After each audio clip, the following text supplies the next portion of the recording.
Hey guys, Michael Bershon back with you again, and I want to go back into the topic that I was on last week, and that is the process of grooming. I want to focus more on, from a victim perspective, why do so many people feel like they were actually a partner in their abuse versus a victim? And it seems counterintuitive, but the number one reason for that is consent. So, to define consent, a yielding of the mind or will to that which is proposed. Acquiescence, concurrence, compliance, permission are all synonyms of that. So essentially, the perpetrator has this long-term plan for the victim, and the victim does not know that when the grooming starts. Obviously, this victim was picked for a reason. So there is a consent that happens, and I'm going to kind of show you step by step what that looks like. So to get an idea of the grooming process in kind of a visual sense, before any grooming takes place, you're a happy, healthy, normal, well-adjusted person. We're going to focus more on kids because I'm focusing on peer-to-peer abuse right now. But as you can see, this is a gradual process. It gradually gets darker as the slide goes on until you're over here in the black. They essentially have complete control over you and are able to do whatever they want. And you're not going to say anything because you're now down here on the opposite end of the spectrum. So in terms of what acts may get a person there, now this is going to vary case by case, but the important thing to keep in mind here is that each one of these steps, the victim does make a choice to continue. So watching the R-rated movie may be the first step that they take. Now, they make a choice. If you're a kid, you probably are not supposed to be watching R-rated movies. And you know that, but you make the choice to do that anyway. Maybe next time it's smoking a cigarette or doing dip or drinking a sip of a beer, whatever it may be. It's something, again, that takes you a little bit deeper, that's a little bit worse than the first thing. And now you haven't told anybody about watching an R-rated movie. Now you've also smoked cigarettes or done something else. And then the next step could be something like pornography. Maybe they introduce you to pornography, which on some level you really enjoy because it stimulates a sexual response in you that should not be awakened at that age. Then they may stay away from sexual stuff for a minute and go with something like shoplifting, maybe a little bit more serious of an offense. Again, something that's going to take them a little bit deeper, that they're going to have a little more control over the victim. And again, the victim is making the choice to do that because they are having some need met throughout this whole process. And that's an important thing to keep in mind.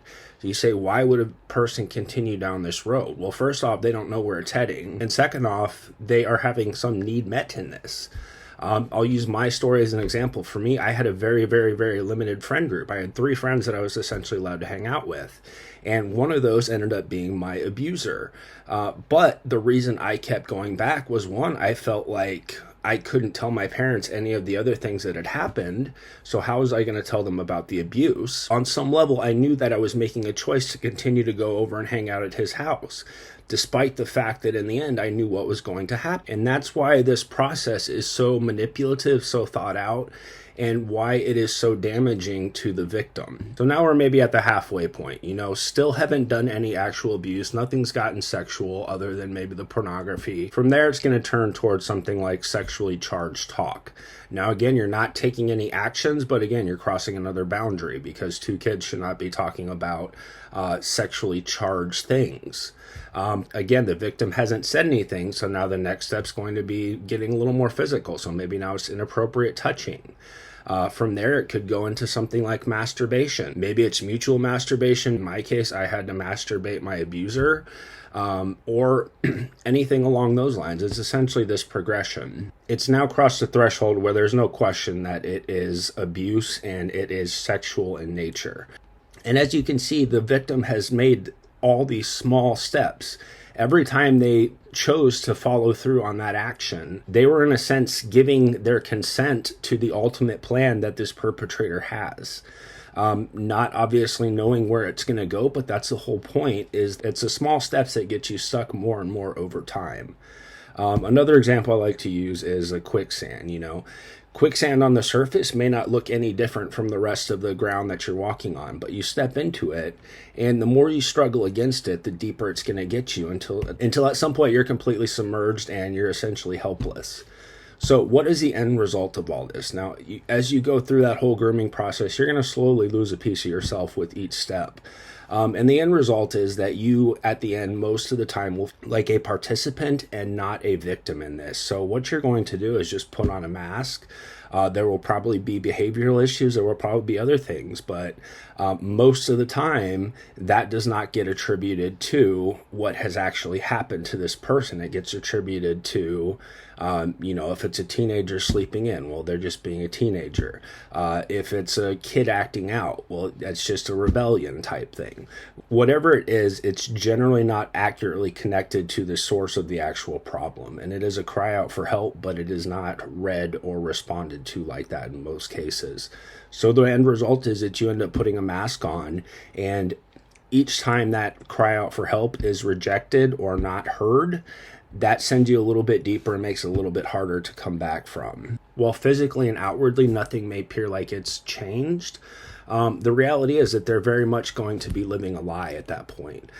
They are not the same person they were before they were abused. The hope is that we can bring awareness to this and ultimately prevent it from happening, but also to help those that have experienced this to realize that they are victims in this. They are not in any way, shape, or form participants, and that there is healing from this. It is a long road. It may very well be a lifelong journey, but it is not something you have to stay stuck in forever. So that is my encouragement to you. Hopefully that gives you a little better understanding of what the grooming process kind of looks like from a victim's perspective, and how it can happen that this person is able to abuse a fellow peer in this case without anybody knowing and the victim not being able to really say anything. So that's all I got for you guys. Thanks for watching. Hope this was helpful, and come back next time for more.